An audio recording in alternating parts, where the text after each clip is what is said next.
Yes, I Am My Father's Daughter is a book written by Elizabeth Mokamba. This book, going as per her own words, and to quote she's saying, "Yes, I Am My Father's Daughter" is a heartbreaking story about being lost in a world that is supposed to embrace you and wondering if you will ever be freed from your own worst enemy, yourself. End of quote. In our 15-part series of reviewing the book with the author herself, dear viewer, I'm kindly asking you to come with us to the end, and I hope that at the end of chapter 15, we will have learned a thing or two that will help our families be better off than it was yesterday and today. Dear viewer, this is the Millennial Cave. Welcome to our continuous discussion of our book. Yes, I Am My Father's Daughter. As we saw it from our previous discussion, it's a book that has got 15 chapters, and today we are covering chapter 2. This is to ask you to continue this journey of the discussion of Yes, I Am My Father's Daughter and see what the book has for us. You can continue placing your orders, and we'll be glad to get your copy. Welcome to today's discussion. Thank you. Today we're covering chapter 2, right? Yes, we are covering chapter 2. Okay. Yeah. What do you have to say about chapter 2 before we start the discussion? I think chapter 2 is what introduces the reader to the plot of the book. Yeah. Chapter 1, it was just it was like a summary. It was I was giving the reader what was happening at the end, and then what was happening at the beginning, and a few instances in between. For chapter 2, it is about that day that hell broke loose. Yes. Wow. Yeah. Thank you for that. Yeah. So, to you, our viewer who has not yet got a copy of this precious book, chapter 2's title is "The Burst of the Bubble, the Ill-Fated Tuesday." Yes. Tell us something more about that. Well, the burst of the bubble,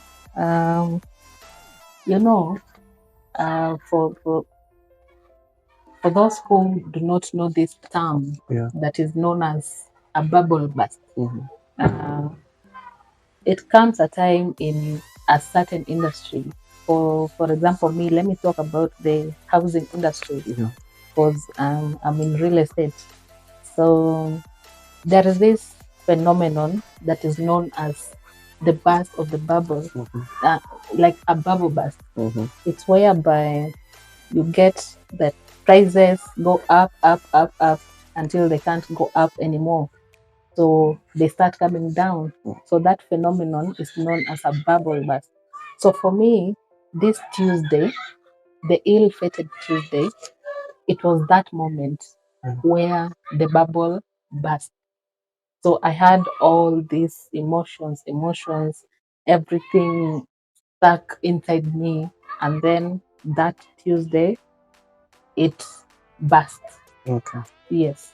So that's how I came up with that topic for chapter 2. And it's an ill-fated Tuesday because that's just self-explanatory. It was a Tuesday, and that's the day that my father passed on. Yes. How was your day throughout that Tuesday before you received that call? Before you received the call? It was a normal day. I woke up, went to work. Normal day at work. It was a normal day. Nothing extraordinary happened during the day. Yes.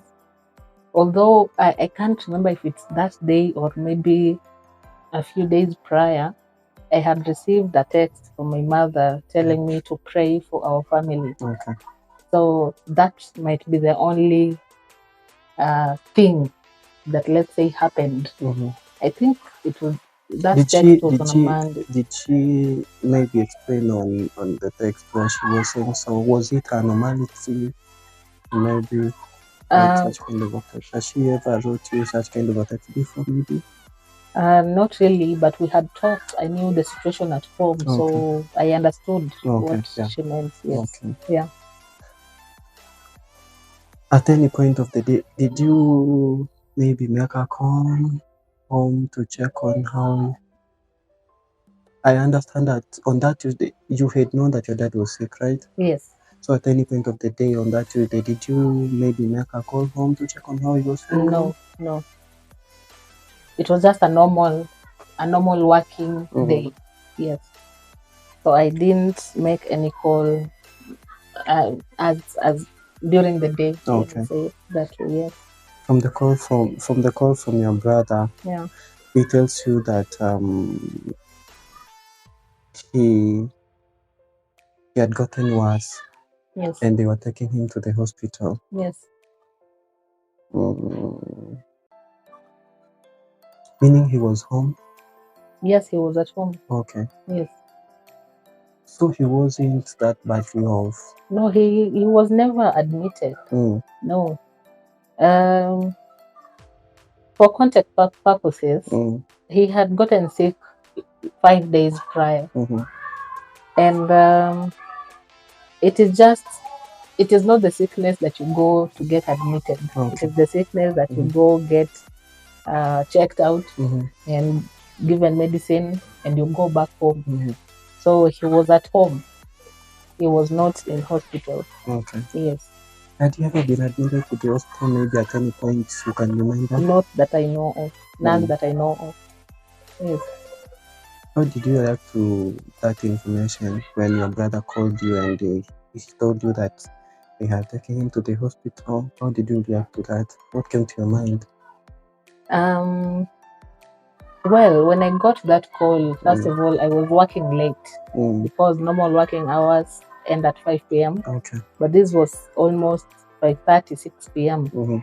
And there was an assignment that had to be finished that day. Yeah. So I said, let me just finish up, then go home.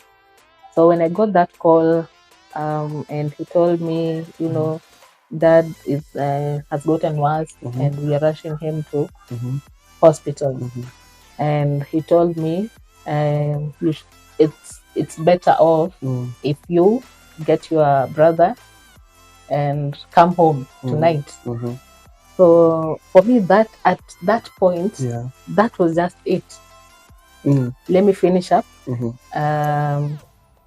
go home, go back to town, get a night bus, and go home. So at that point, I did not allow any emotion, any what ifs at that moment, because I had a goal. I need to finish this assignment, and that was it. I'm curious to ask this question. Yeah. You see, when someone tells you that one of our family members gotten ill, and we're taking him or her maybe to the hospital, and you need to get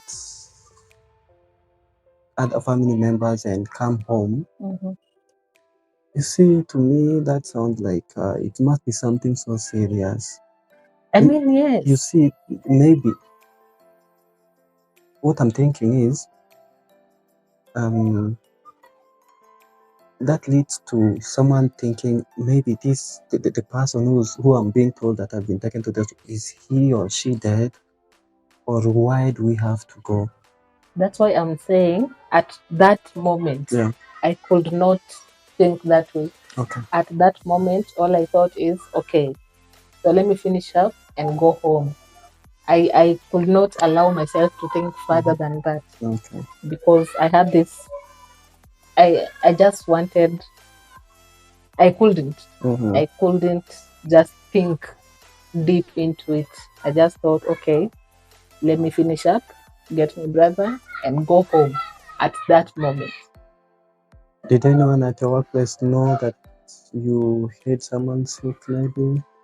No, I had not told anyone. Yeah, because it wasn't a serious sickness. Yeah.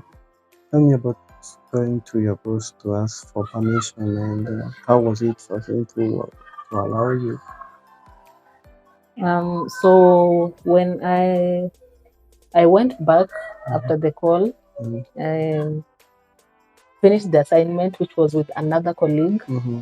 And then when I was done, I went to tell my boss I'm done. And of course, because I'm traveling home, I had to tell him that I wouldn't be able to make it to work probably for the rest of the week because the next day is on a Wednesday. Sure. My home is 350 kilometers away. I'm not going on a Wednesday and coming back on a Thursday and coming back to work on Friday. It can't happen. So I had to tell him I want to be around for the rest of the week. So I went in and told him I'm done with the assignment.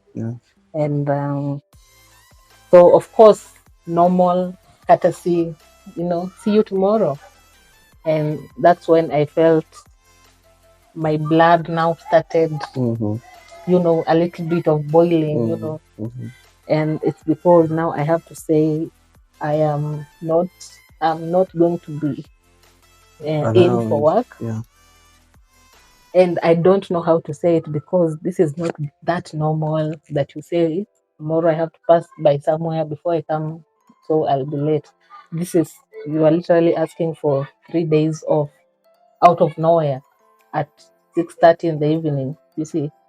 So that's when I just remember that moment. I had to collect my let me say courage and put my emotions in check, because that's when now the brain started working that this is not normal.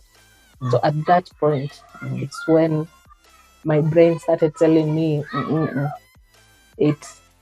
nobody just calls you to go home like that.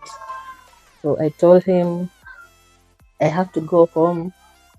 I told him I won't be able to come to work tomorrow because I'm traveling home.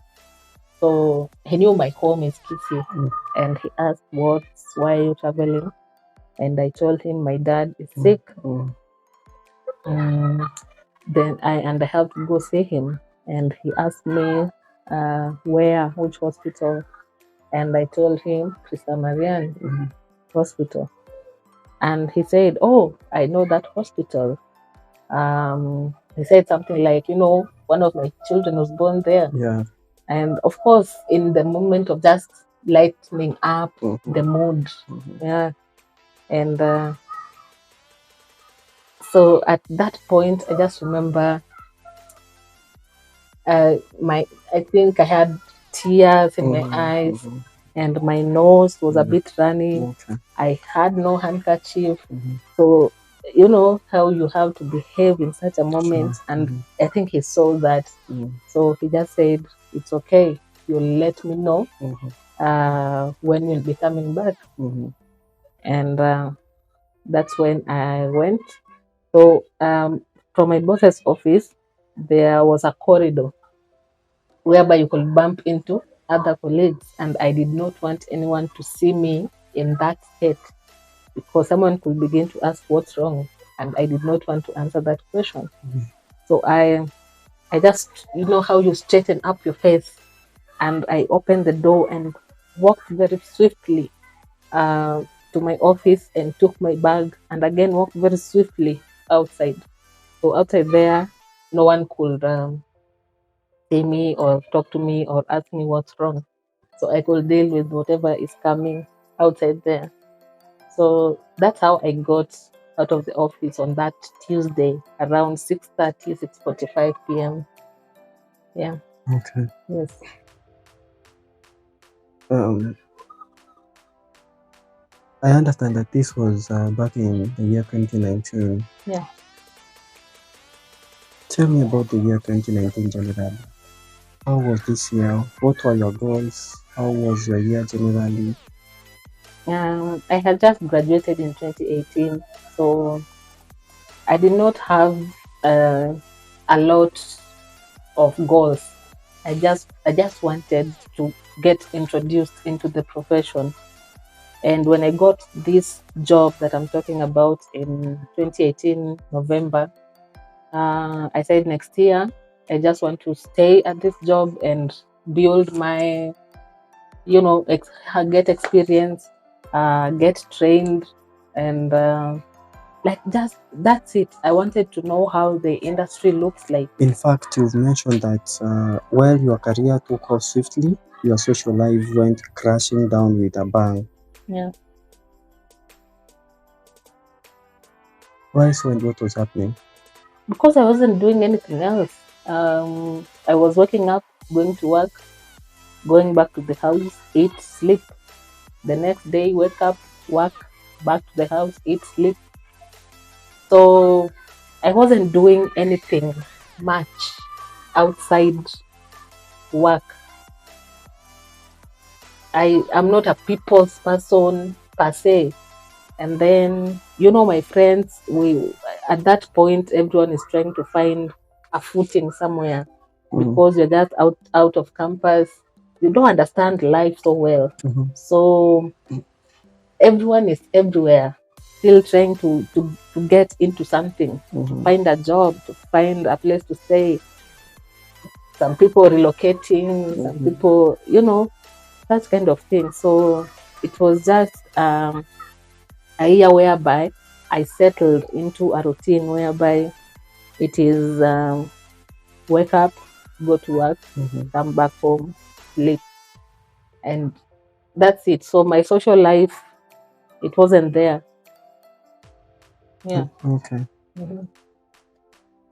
I want to quote you by paraphrasing your statement on the book, and this is what you say. Yeah. Once you reached home, you could make yourself the easiest meal or snack. Yes. Why couldn't you prepare a nice meal? You see, you have a job. There's nothing you are lacking. I think you are getting paid. You fresh from the university. I wasn't lacking. I just did not have energy. The year was just, it was not a good year. I do not even know how to explain, but I did not have that energy. You see how you can have the psyche of getting home and preparing some nice ugali and mawiki and nyama. That psyche, that energy, it was not there at all, because every moment my mind was just running. My mind was always running. In fact, to quote you further, you continue saying that you could spend the rest of the evening staring at the TV till you fell asleep. Yeah. You could then often find yourself thinking and overthinking. Yeah. Lost in thought so much that you could feel how heavy your head was, just being attached to your body. Yeah. Tell us about that. Again, that year, it was just filled with so much. And it is things that even I cannot even pinpoint myself, because you find your mind is just remembering things from years ago. So it's always running. Whenever you have nothing active to do, the mind is always opening folders, just running.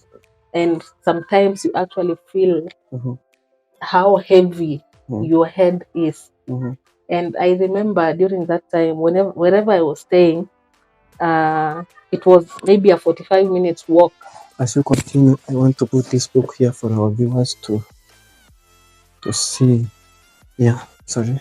It was maybe a 45. It was about 5 kilometers. Yeah. Where I was staying to where I was working. So sometimes I could just say, a matatu will take me 10 minutes, 15 to get home. So let me walk, burn this 45 minutes, and maybe my head will be lighter by the time I get home.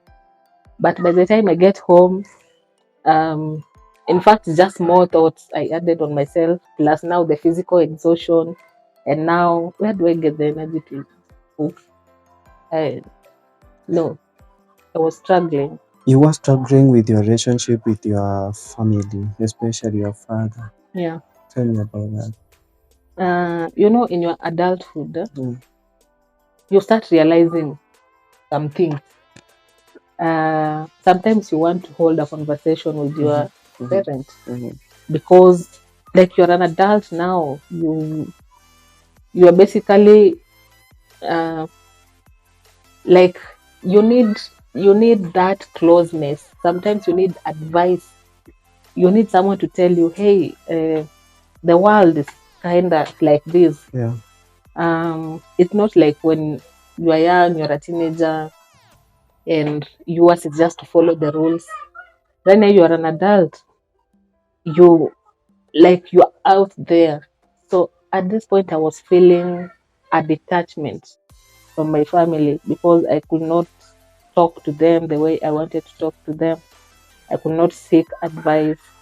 I could not just, that normalness is what I lacked. And that's what made me feel just distant. And that's why I was wondering, why am I the one who's different, or does this happen to everybody? Yeah. So I was craving for, is it attention? I don't think it's attention. Father-daughter relationship? Not even that big. That sounds big. I was just craving for some normalness, whereby I can call my dad and say, hey, today has been a hard day. Yeah. And he will say, sometimes it's that way. Just relax and continue tomorrow. So I guess I lacked such. And I was feeling very detached from my family. Yeah. I want to take you fast forward to June 2019. Yeah. Tell us more about that month and season. You are after assignment. You are going home. You are 5 minutes conversation with your dad, and moments thereafter. Yeah. So to just to emphasize on why I was feeling detached, is because now at that time I had just had a major assignment, and I was excited. I got to travel and all that, so I was generally excited for myself. So I was hoping that my parents are excited for me. And at this time, I'm close to my mom. Like we talk, we will be texting, when I'm in, Kisumu, I text her, today I'm in Kisumu, sleeping here, tomorrow we go to Eldoret. The next day I'm going back to Nairobi. So my mom will always know, So for her, I knew she was already proud, excited, because we were communicating. And even if I forget, she could ask, oh, today, where are you? Where did you go? When are you going back? And things like that. So at this time, I was just craving for my father to just say, I'm proud of you. You had your mom in your life, but your dad was like, my dad was not the person you can just text, was that traditional father. Okay. It's not that you can't text him. Of course, you could text if you need, I need money or something. You could text, but you can't just start texting. I'm in Kisumu, I'm going to, that closeness was not there. So for such updates, I used to update my mom. So my mom would, of course, update him. So that's how that chain of command went. So I remember that time is when I just made, I wanted to talk to him.